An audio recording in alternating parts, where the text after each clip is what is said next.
Dites-leur Bongboko, il faut se déplacer à Bongboko.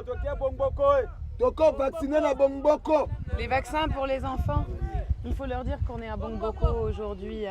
Mais s'il n'y a pas de malade, on ne va pas s'approcher, quoi.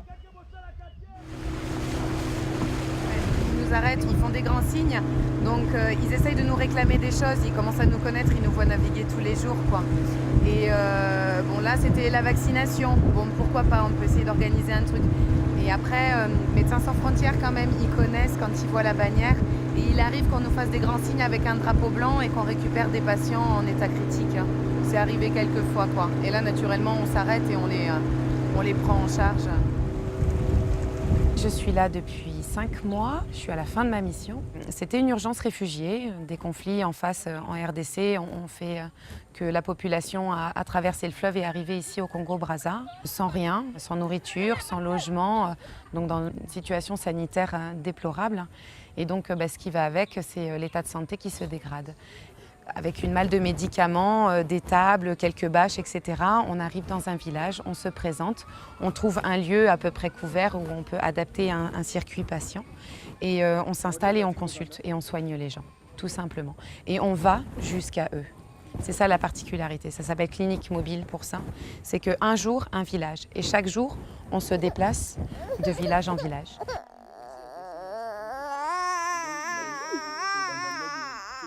Au départ, quand tu pars comme ça pour travailler pour une association comme Médecins sans frontières, tu imagines que tu vas relever tes manches et pratiquer, faire les soins.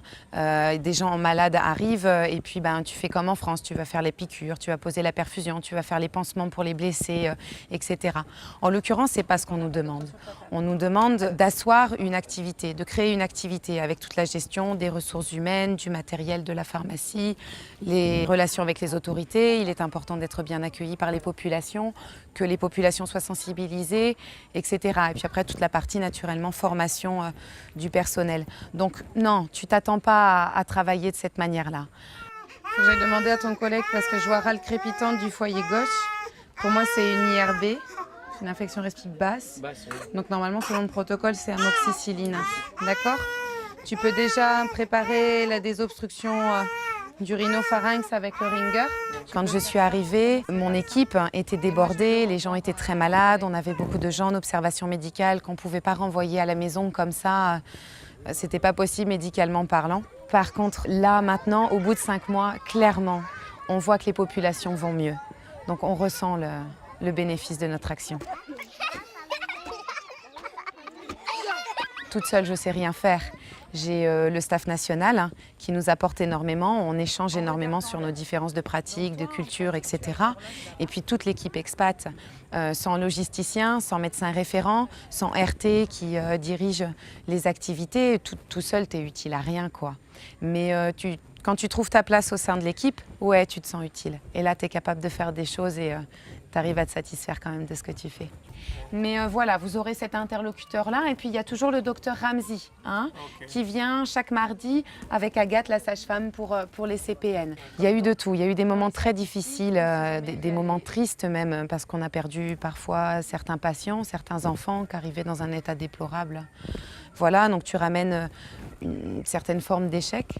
Tu ramènes quand même en majorité beaucoup de plaisir parce que tu as la reconnaissance des gens avec qui tu as travaillé, des populations qui t'accueillent, qui connaissent ton prénom, etc.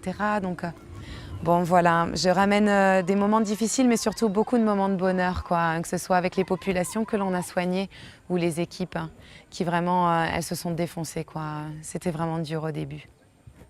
Dans humanitaire, il y a humain. Bon. Il y a tout là-dedans, quoi. C'est aller aux rencontres des personnes et leur apporter ce qu'on est capable de leur apporter. En l'occurrence, Médecins sans frontières, on sait leur apporter de la médecine, on sait se déployer, aller jusqu'à eux et leur apporter des soins de santé de qualité. Et c'est simplement ça, quoi. C'est des êtres humains face à d'autres êtres humains qui ont moins de chance. Et tu leur donnes un peu de ton temps et un peu de matériel, un peu de médicaments. Et voilà, quoi.